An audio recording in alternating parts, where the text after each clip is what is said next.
Baik, bismillahirrahmanirrahim. Assalamualaikum warahmatullahi wabarakatuh. Apa kabar teman-teman rekan-rekan semuanya? Semoga selalu sehat dan selalu dalam lindungan Allah Subhanahu wa taala. Baik, jumpa lagi dengan saya Pak Iman atau Mister Iman. Kali ini kita akan bahas episode kelima atau misalnya apa namanya? Pertemuan kelima di mata kuliah atau di kuliah matematika ekonomi ya, atau mata kuliah matematika ekonomi dan bisnis. Nah, hari ini kita akan bahas ya tentang fungsi. Yang sebelumnya kemarin kita sudah bahas tentang himpunan, kemudian kita sudah bahas deret, kemudian bagaimana penerapan deret dalam ekonomi, kemudian bagaimana contoh-contoh soal deret dan sebagainya. Nah, teman-teman kalau misalnya mau lihat episode sebelumnya, silakan lihat aja di playlistnya. Sudah kita urutkan dari pertemuan pertama hingga keempatnya. Nah, hari ini adalah pembahasan tentang fungsi episode kelimanya. Nah, teman-teman rekan-rekan mahasiswa semuanya, di ekonomi itu atau di matematika ekonomi nanti biasanya kita belajar fungsi. Nanti di sini kita akan lebih fokus pada fungsi permintaan dan fungsi penawaran, bagaimana aplikasinya dan bagaimana kita mencari keseimbangan pasar juga ya. Jadi ada tiga yang akan dibahas, pertama fungsi penawaran, fungsi permintaan, fungsi penawaran dan keseimbangan pasar atau market equilibrium ya. Baik, langsung saja kita bahas dulu tentang teorinya dulu ya, sebelum kita bahas hitung-hitungannya. Nah, ya di sini teman-teman bisa lihat penerapan fungsi dalam bidang ekonomi dan bisnis itu merupakan salah satu bagian yang sangat penting untuk dipelajari ya. Jadi memang salah satu yang penting dalam pelajaran ekonomi itu berkaitan dengan fungsi. Karena apa? Nanti biasanya kalau teman-teman ya, yang teman-teman mengerjakan skripsi atau misalnya teman-teman S2 atau tesis ya, nanti ada yang berkaitan dengan nanti ada dependen, ada independen. Nanti gambarannya sudah nanti saya gambarkan di sini ya lebih lanjut ya. Nah, persoalan ekonomi dan bisnis yang dinyatakan dalam model ekonomika biasanya dinyatakan dengan fungsi. Jadi memang persoalan ekonomi atau model-model bisnis ya, model-model di model ekonomi itu bisa dimodelkan atau dipersamakan nanti dengan fungsi-fungsi tertentu. Jadi perhitungannya juga nanti menggunakan fungsi-fungsinya. Nah, baik. Nah, kalau misalnya Pak, fungsi itu apa sih Pak? Nah, gitu ya. Jadi sebelum kita masuk ke perhitungannya, kita mau tahu dulu apa sih pengertian ya.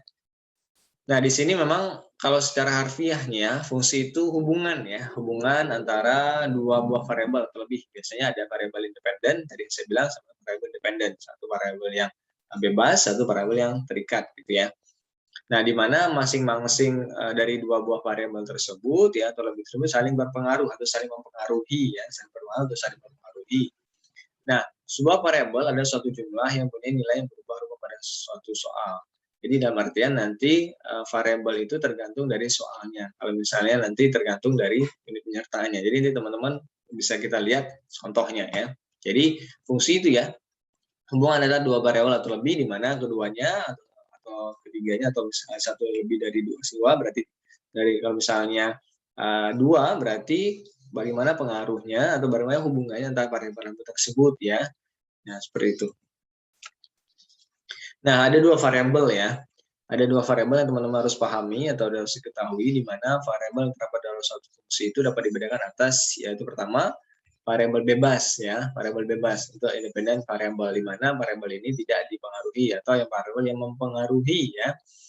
Nah, kemudian variabel yang dipengaruhi, ya, tadi ini variabel yang mempengaruhi, ini yang dipengaruhi yaitu variabel tidak bebas atau variabel dependent variable, yaitu variabel dependent ya, dependent variabelnya atau variabel tidak bebasnya. Ada bebas dan variabel tidak bebas ya. Maksudnya variabel bebas untuk tidak bebas itu gimana, Pak? Nah, jadi gini ya, misalnya kita kasih contoh nih, variabel yang dependennya itu pertumbuhan ekonomi ya, kemudian variabel bebasnya itu mungkin ada kemiskinan ya, ada tingkat kemiskinan, pengangguran, inflasi dan sebagainya. Di mana variabel-variabel bebas ini nanti mempengaruhi pertumbuhan ekonomi ini. Ya, tadi dari kemiskinan, inflasi, kemudian tingkat suku bunga atau lain sebagainya mempengaruhi pertumbuhan ekonomi ini. Jadi seperti itu. Nah, contohnya ya, ini contoh variabelnya saja gambarannya. Nah, di sini teman-teman bisa lihat ya, Y sama dengan Fx ya, atau Y sama dengan F, X1, X2 ya. Nah, X1, X1, X2 itu merupakan variabel bebas atau independen variabelnya ya. Kemudian Y itu variabel yang dipengaruhi atau variabel dependennya. Ya, bisa juga dalam artian A plus BX. A dan B sama dengan konstantanya. A ini konstanta, B ini konstanta, yaitu variabel yang dipengaruhi, kemudian X itu variabel bebas atau ya exogenous ya. Kalau ini endogenous variable, kalau ini variabel bebas ya. Tadi dependent dan independent variable ya. Seperti itu. Ini gambarannya saja ya. Kemudian kita masuk ke sini ya. Nah, ini penerapan fungsi ya, penerapan fungsi. Nah, bagaimana penerapannya Pak? Fungsi linear ya. Nah, ini fungsi linear.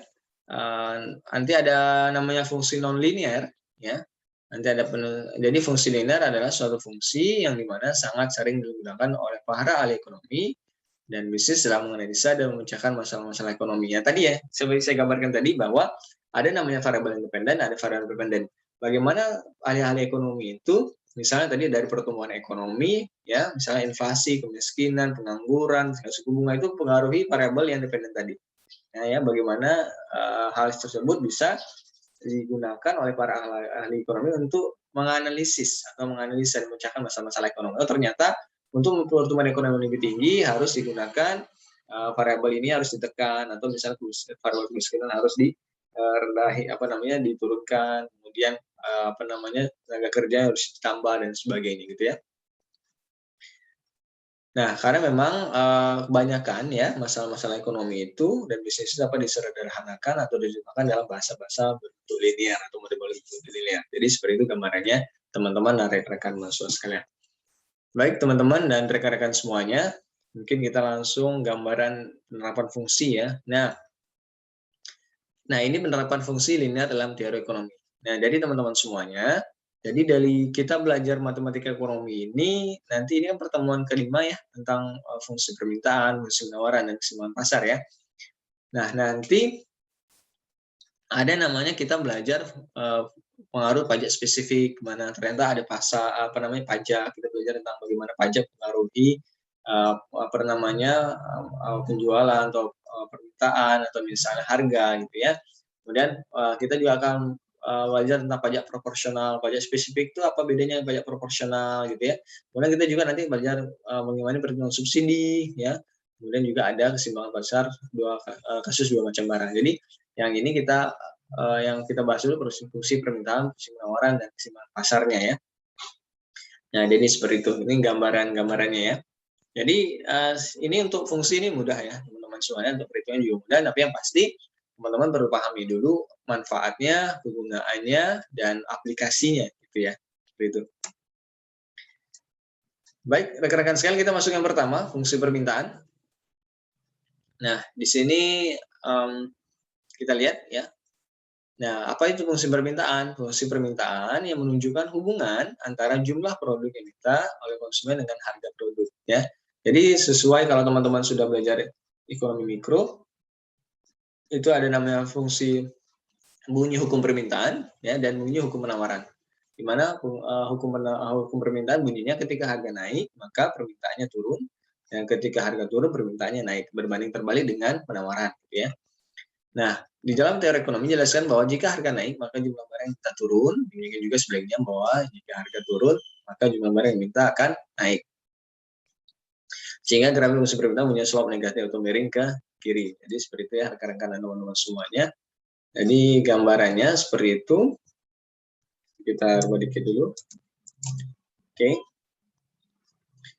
Nah, ini merupakan hukum permintaan ya. Jika harga naik, maka permintaannya turun. Ketika harga turun, permintaannya akan naik. Meningkat.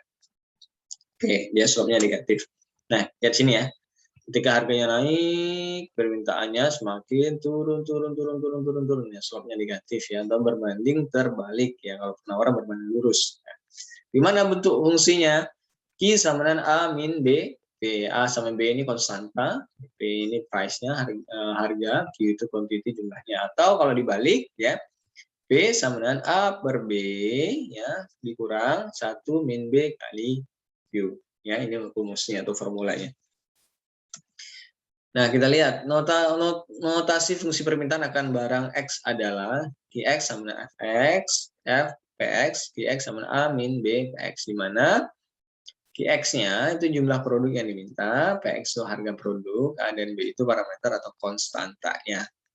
Pak, kok bingung ya, Pak?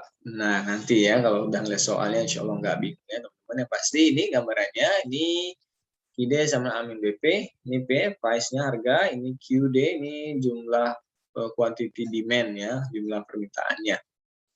Oke, baik. Langsung saja kita ke contoh soalnya ya. Nah, baik rekan-rekan sekalian, ini contohnya. Ya, contoh soal pertama. Mudah ya. Suatu barang jika dijual seharga 5.000 per buah akan terjual sebanyak 3.000 buah ya. Harganya suatu barang jika harga jual harganya berarti P-nya 5.000 per buah, maka terjual sebanyak 3.000 buah. Akan tetapi jika dijual dengan harga lebih murah yaitu 4.000 per buah, maka jumlah permintaan terhadap barang tersebut meningkat menjadi 6.000 rupiah. Nah, ini biasanya kalau dalam teori ekonomi harus dalam keadaan yang ceteris paribus. Ceteris paribus itu maksudnya apa, Pak? Kondisi lain tidak berubah atau kondisi lain dianggap tidak berubah, ya. Nah, bagaimana fungsi permintaannya? Gambarkan fungsi permintaan tersebut pada grafik Kartesius. Grafik Kartesius itu sini yang gini ya. Oke. Nah, bagaimana fungsinya? Gimana gambarnya? Kita coba analisis ya. Nah, tadi harga pertamanya 5.000, permintaannya jadi 3.000. Harga yang turun menjadi P2-nya jadi 4.000, permintaannya jadi 6.000 ya. Rumusnya adalah P min P1 ya dibagi P2 min P1 sama dengan Q min Q1, Q2 min Q1. Nah, ini maksudnya gimana, Pak? Kok langsung formulanya seperti ini, Pak? Nah, teman-teman masukin ya, P ini P kan nggak ada ya, berarti P aja, dikurang P1-nya berapa? 5.000, P min 5.000. Oke ya, P min 5.000. Kemudian teman-teman ya, setelah itu ya, di sini kita bisa lihat ya. Oke. Ya, P min P1 sama dengan, nah, kemudian P2-nya berapa? P2-nya 4.000 dikurang P1 dikurang 5.000 ya. Kemudian Q-nya nggak tahu, min Q1 ya, min Q1 ini Q1 3.000, kemudian Q2 6.000 dikurang 3.000. Jadi teman-teman coba masukin, coba teman-teman itu nanti dikali silang ya. Oke, di sini yang bisa misalkan di sini ya. Ya, teman-teman ya kalau misalnya ada ini gambarannya nanti saya coba hitung-hitungannya ya. Tapi insya Allah teman-teman saya yakin teman-teman ambil coret-coret ya, ambil coret-coretnya. Pertama teman-teman di sini P dikurang P1, P1-nya 5.000 ya. Oke, teman-teman coret-coret dulu coba, kemudian dibagi P2, P2-nya berapa? 4.000 dikurang P1-nya berapa? 5.000 berarti kan min 1.000 kan? Oke, Q1 Q-nya nggak tahu dikurang Q apa namanya? Berapa nih? Q1-nya 3.000. Oke, Q min 3.000 ya. Oke, kemudian Q2-nya berapa? 6.000 dikurang ya 6.000 dikurang 3.000 berarti 3.000 ya. Langsung kali silang. Tadi ini kan P min P1 kan P min 5.000 ya. Berarti di sini tadi 3.000. 3.000 kali P berarti 3.000 P. Oke ya. Dikurang 3.000 dikali P1-nya berapa? Dikali 5.000 berarti 3 kali 5 15 ya. 15 berarti 15 juta ya. Berarti min karena itu min jadi min 15 juta. Jadi di sini 3.000 P min 15 juta. Oke. Kemudian di sini P2-nya berapa tadi? P2 itu 4.000, P1-nya apa? Min P1-nya 5.000 jadi min 1.000. Dikali Q kurang Q1. Q1 3.000 berarti min 3.000 min 1.000 dikali Q berarti min 1.000 Q ya. Kemudian min dikali min ya. Ini kan tadi min juga kan, ini 3.000 min 3.000 kan karena kurang kan. Jadi di sini dari min 1.000 dikali 3.000. Berarti min kurang min min kali min berarti 3 juta ya. Berarti plus 3 juta rupiah. Nah, plus 3 juta ya. Teman-teman bisa lihat di sini ya. Nah, untuk mencari P-nya gimana? Nah, jadi teman-teman bisa oke, kita coba painting dulu ya. Mungkin kita enaknya coba gambar aja ya.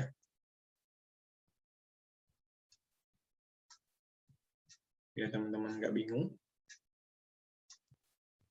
Oke, baik, coba aja, tapi insya Allah teman-teman saya yakin bisa lah ya. Saya yakin teman-teman bisa, ya insya Allah bisa teman-teman, nanti teman-teman bisa dicoba perhitungannya, ya coba perhitungannya. Oh ya ini nih, ini saya bisa nih. Oke kita coba di ini dulu. Oke, maaf, kita besarin. Oke, kita pakai note dulu. Oke ya. Oke kita coba ya. Oke di sini tadi P. Oke P. Oke dikurang. P1-nya berapa tadi?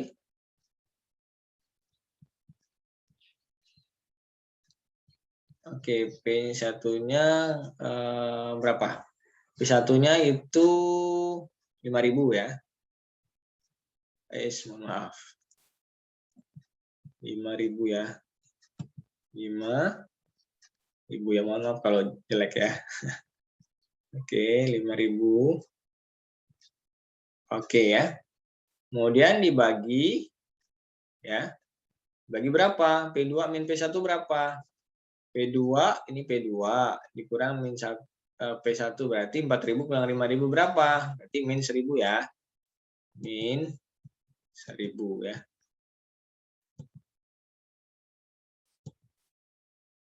Oh, oke lah gitu ya. Oke, sama dengan berapa? Oke, Q kurang min Q1. Oke. Kita draw aja.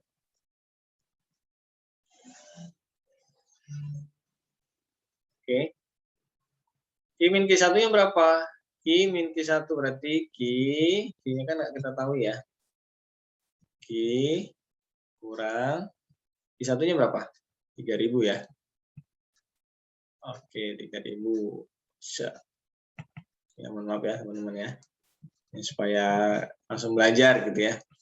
Kan tidak semuanya bisa. Saya yakin banyak teman-teman yang bisa ya. Kalau teman-teman bisa langsung aja teman-teman kaliin ya, nggak masalah. Ini bagi teman-teman yang mungkin masih proses belajar, nggak apa-apa supaya lebih paham ya. Q2-nya berapa? 6.000 kurang Q1 3.000. 6.000 kurang 3.000 berapa? Berarti 3.000 ya. Kita tik 3.000 di sini. Tik 3. Oh. Ini 0 ya, teman-teman ya. Oke. Nah, kita sekarang kali silang nih, kali silang. Yang mudahnya aja gini ya, 3.000 kali P. Ini kali silang gini ya, kali silang antara ini ya. 3.000 ini ya. Kita kali ini. Berarti 3.000 dikali P berapa? Berarti 3.000 P ya. 3.000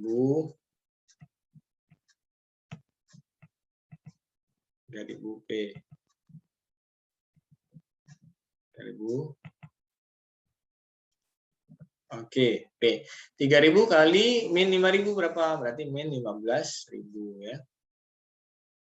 15 juta lah. 15 juta.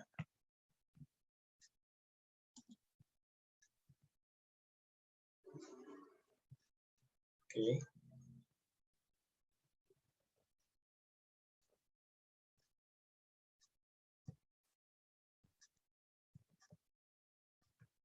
Oke. Maaf ya teman-teman ya. Ini kalau jelek ya, apa ya, mohon maaf ya. Oke, sama dengan ini kiri erase dulu ya. Mengganggu nih. Oke, kan udah tahu ya tadi ya ini ya. Oke, udah tahu tadi. Oke, kita balik lagi ke draw. Erase-nya udah Mbak. Oke. Drawing. Oke. Ini sama dengan oke, nah sekarang 1.000 dikali Q berapa? Berarti min 1.000 Q ya. Min 1.000 Q.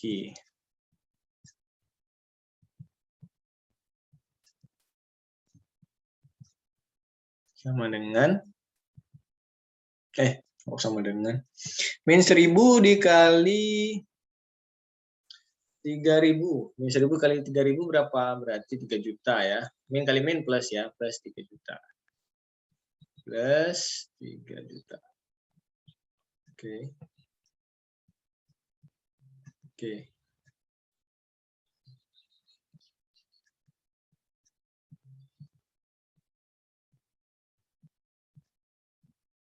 Oke ya, dah juta ya.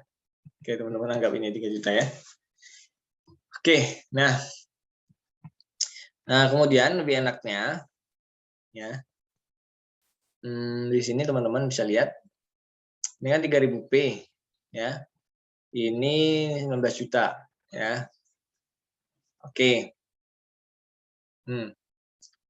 mudahnya kita hilangin dulu 03 ya, biar nggak susah ya. Ini 3.000, nolnya kita coret. Ini kita coret dulu, sederhanakan aja. Ini coret, ini coret aja ya. Oke, kita hapus ya. Nah, kita lebih enak kita hilangkan aja yang nolnya ya.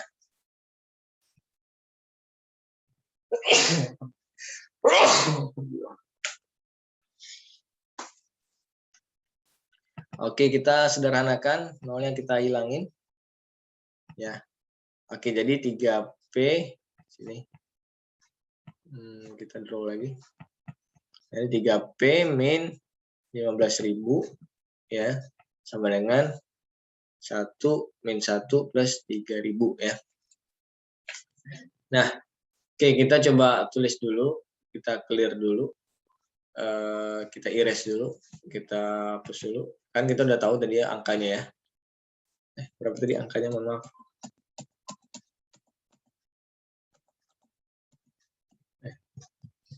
Maaf nih.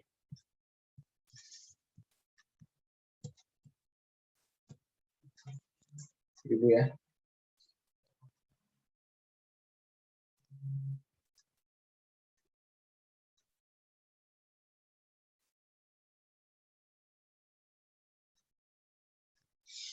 Oke. 3P min 15.000, 1 min 1 plus 3.000 ya. Min 1Q ini ya, mohon maaf ya. Tadi min 1Q. 1Q, Q-nya mau dimasukin ya. Oke. Nah, mudah ya teman-teman. Jadi 3P ya.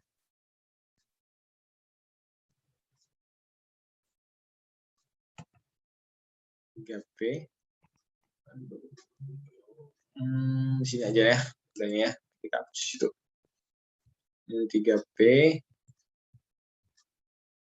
ya, ini P min 15.000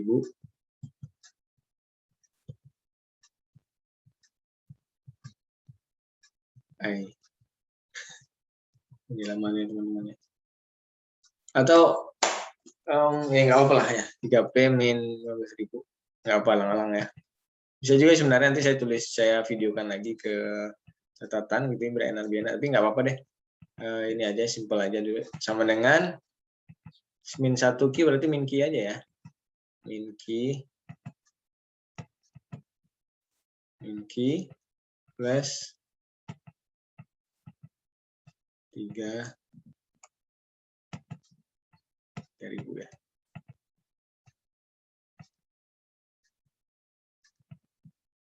Oke. Nah, ini mudah ya teman-teman ya. Jadi teman-teman bisa lihat di sini. 3P min 15.000, berarti 15.000 kita pindah ke sini ya. Berarti 3 min kan kalau pindah ke sini, pindah bagian ke sini ya. Itu berarti plus ya, jadi plus ya. Berarti 3.000 plus 15.000 berarti 18.000 ya. Jadi 3P sama dengan min Q plus 18.000. Gampang ya. Jadi tinggal P sama dengan ya min 3 bagi Q. Min Q bagi 3 ya, berarti sepertiga Q ya, sepertiga QD plus tadi 18.000 dibagi 3. 18.000 bagi 3 berapa? Ya 6.000 kan. Nah, misalnya, jadi memang hasilnya P sama dengan sepertiga QD plus 6.000. Jadi seperti itu ya, dapat ya teman-teman ya. Jadi tinggal tadi ini ya, 15.000 tadi ini. Yang 15.000 tadi ini teman-teman pindah ke sini. Ya, teman-teman pindahkan ke sini. Nah, pindah ke sini berarti dia plus ya. Jadi kan ini min 15.000 pindah ke sini jadi plus 15.000 berarti 18.000. Ya, kemudian kemudian 3P, ya. Jadi 3P sama dengan min Q plus 18.000. P sama dengan dibagi 3 aja. Oke. Ini kan min Q ini kan min 1Q sebenarnya. Oke, bagi 3 berarti min 1/3 ditambah ya 3 ditambah 15.000 dibagi. Oh ya, mohon maaf ini teman-teman. Salah saya ya.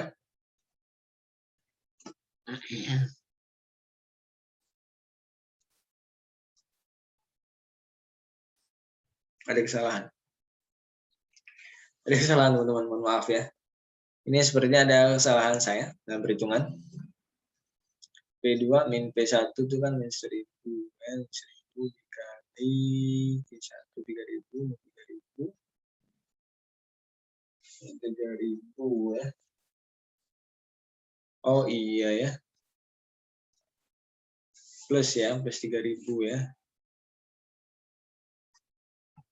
Plus 3.000. Di sini tadi. Oh iya.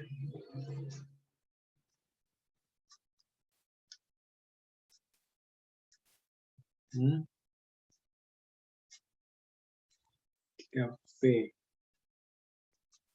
3.000 15.000 bagi 3 betul 6.000 ya. Bentar. Plus 3 sama 5.000 14.000 plus. Benar lah ya. Ya benar teman-teman ya. Jadi kok saya jadi bingung gitu kan. Oh iya. Benar ya teman-teman ya. Jadi ini tadi ya 15.000 minnya di sini jadi tambahnya plus ya. Ya plus 15.000. Jadi ini pindah min 15.000 ke sini berarti plus 15.000 berarti 18.000 ya.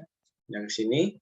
Nah, kemudian di sini 3P sama dengan P sama dengan min ini betul min Q plus 3.000 ya. Jadi min P sama dengan min setengah QD plus 6.000. Ini min ya, ada tanda min ya teman-teman.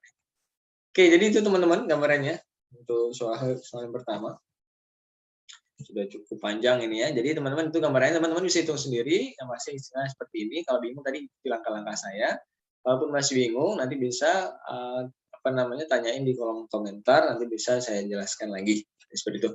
Jadi gambarannya adalah P-nya P sama dengan min 1/3 QD plus 6.000 ya.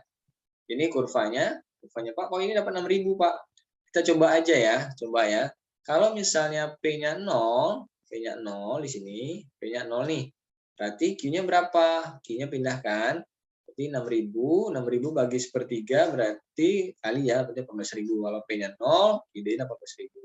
Kalau Q-nya 0 gimana? Kalau Q-nya 0 kan misalnya di sini P sama dengan berapa? P sama dengan min 1/3 QD. Q-nya 0 kali min 1/3 berapa? Tetap 0. Jadi P-nya tetap 6.000. Di sini P 6.000. Teman-teman kali kasih garis ya.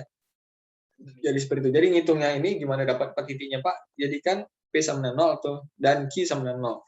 Kemudian dihitung. Jadi seperti itu ngitungnya. Ya. Oke, kalau mau bingung juga silakan tanyakan di kolom komentar, nanti bisa dikasih. Oke, baik lanjut ya teman-teman ya. Oke, kita lanjut ke berikutnya. Nah, mohon maaf, kita mau hapus dulu ternyata ya teman-teman. Kita mau hapus dulu.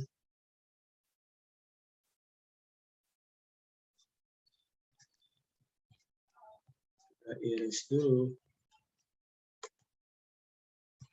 Oke. Oke, baik teman-teman semuanya. Oke, aman. Oke, aman ya.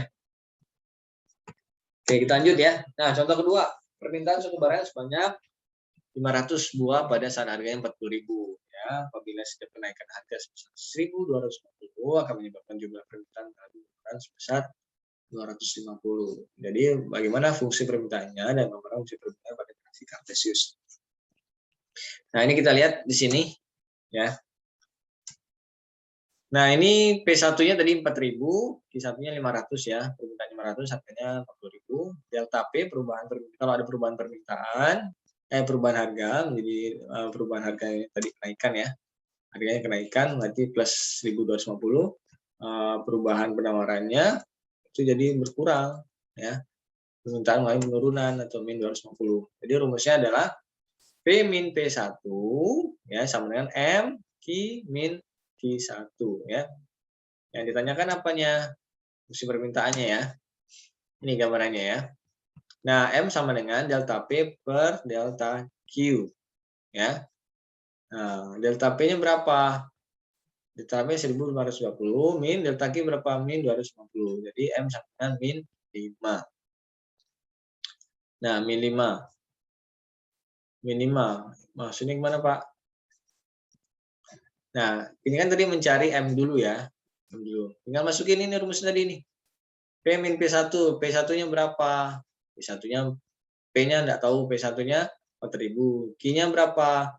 Q-nya sama dengan Q-nya 0 min Q1 500. Jadi dikali silang ya. M-nya kan udah diketahui nih ya.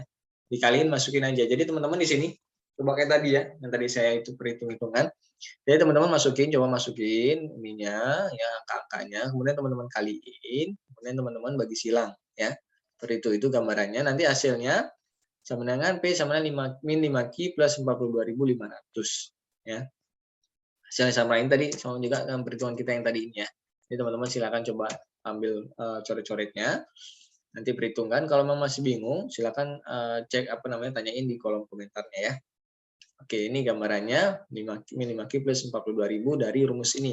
Rumus ini didapat dengan mencari M dulu. M-nya seperti ini ya, M-nya seperti ini ya.